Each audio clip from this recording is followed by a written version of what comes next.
नमस्कार। आज environment biology BSc third year में नया टॉपिक स्टार्ट करेंगे, environmental pollution. Main environmental pollution आप देख रहे हैं। जो मुख्य पर्यावरण प्रदूषण है वाटर, एयर, और सॉइल और कॉमन पॉल्यूटेंट, ये चार प्रकार के मुख्य एनवायरमेंटल पॉल्यूशन है।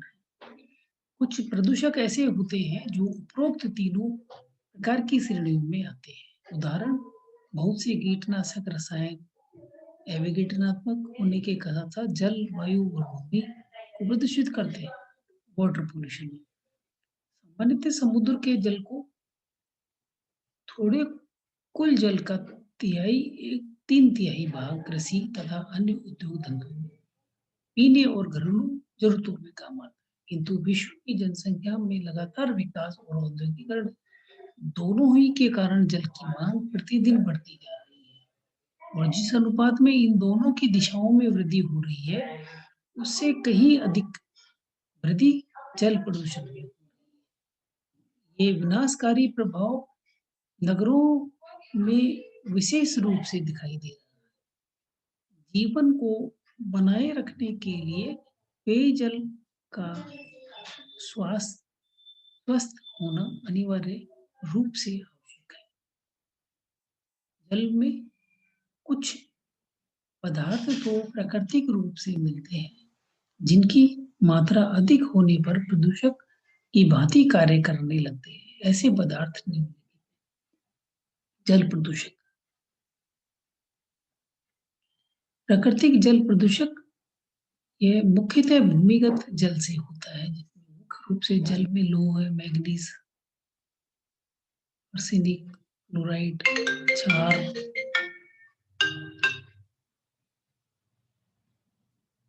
मुख्य है। जल में लौह, मैग्नीज आदि की मात्रा में उपस्थित जल को गंध, रंग, स्वाद, धुंधलापन, खारापन, धातु पदार्थ एक्सेट्रा प्रदान करते हैं। अधिक मात्रा में होने से तत्व मानव को क्षति पहुंचाते हैं। इसके अलावा सल्फर, अपचाई, जीवाणु, लोह जीवाणु, विभिन्न कृमि प्राकृतिक रेडियोधर्मिता की प्राकृतिक जल प्रदूषण के कारण बन सकते हैं। Water pollution. वाटर पोल्यूशन के तीन है: भौतिक प्रदूषक, रासायनिक परिवर्तन और जैविक। अब भौतिक में तापीय, रंग, निलंबित अपद्रव, कोलाइडी अपद्रव, झाग और स्वाद और गंध। रासायनिक में कार्बनिक और अकार्बनिक दो तरह के, और इसमें भी कार्बनिक है घुलनशील लवण, घुलनशील लवण, अम्ल, क्षार और विषैले कार्बनिक लवण। जैविक प्रदूषण में कवक, वायरस, शैवाल, सूक्ष्म जीवाणु, परजीवी, छोटे ये इस तरह का वाटर पोल्यूशन। जल में फ्लोराइड की मात्रा 0.1 से लेकर 1 केजी प्रति लीटर के हिसाब से मानव के लिए लाभदायक है, परंतु भारत के कई प्रदेश में भूमिगत जल में इनकी मात्रा 1.5 केजी प्रति लीटर की है। इसका दुष्प्रभाव दांत और हड्डियों पर पड़ता है, जिससे फ्लोरोसिस के।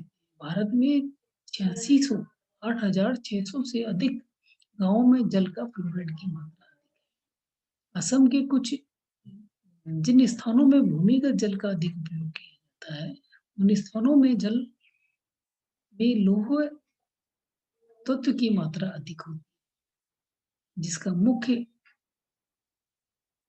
कारण है कि पानी में CO2 का होना। प्राकृतिक तथा लौह पादप से लौह के घुलन में सहायक होती है।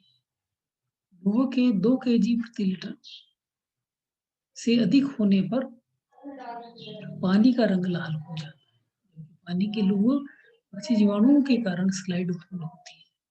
स्लाइम। जिन स्थानों में भूमिगत जल में लौह पाया जाता है, ये मैग्नीज भी अक्सर पाया जाता है। आर्सेनिक द्वारा यह जल प्रदूषण का औद्योगिक अपशिष्ट आर्सेनिक युक्त कीटाणुओं का कृषि में उपयोग है, परंतु पश्चिमी बंगाल में आर्सेनिक द्वारा भूमिगत जल प्रदूषण का कारण है वहाँ पर भी ज़मीन के भीतर फेरस आर्सेनिक पाइराइट खनिज का होता है। इस प्रकार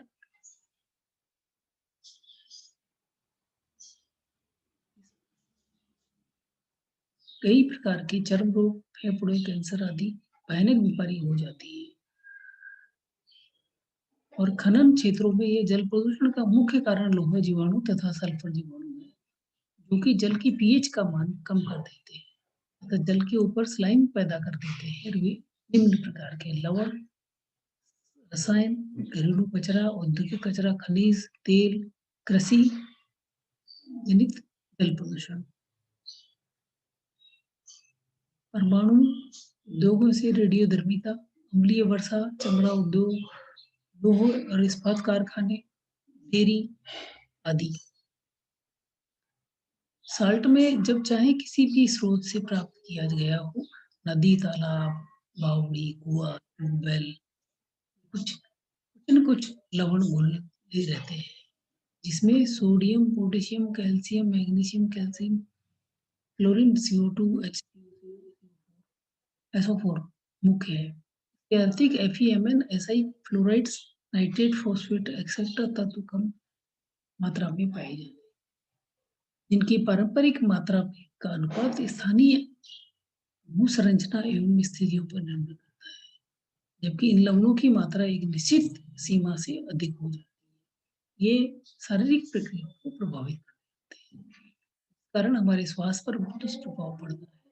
यदि ऐसे पानी की सींची गई चारे की फसल की जाए तो और जानवरों को खिलाई जाए तो उसके अनेकों बीमारी हो सकती है। उदाहरण की तरफ फ्लोराइड्स की अधिक मात्रा 10 लाख में 2 और 2/3 भाग है। के कारण राजस्थान, हरियाणा, आंध्र में अनेकों नर और नारी फ्लोराइड्स की बीमारी से ग्रस्त पाए गए हैं। सैकड़ों गांव ऐसे भी हैं जहां पर पीने का पानी फ्लोराइड्स, नाइट्रेट, लोहा, एमएन, घुलनशील ठोस बाहरी वस्तु आदि के लिए निर्धारित मापदंडों के अनुरूप नहीं होता। इस समस्या का भयंकरता का अनुमान देश के विभिन्न गांवों में असंख्य कुओं से प्राप्त दूषित संदूषित इसी के साथ इसी चैप्टर को आगे बढ़ाएंगे और ये चैप्टर यहीं खत्म होता है। उसके लिए आपको धन्यवाद।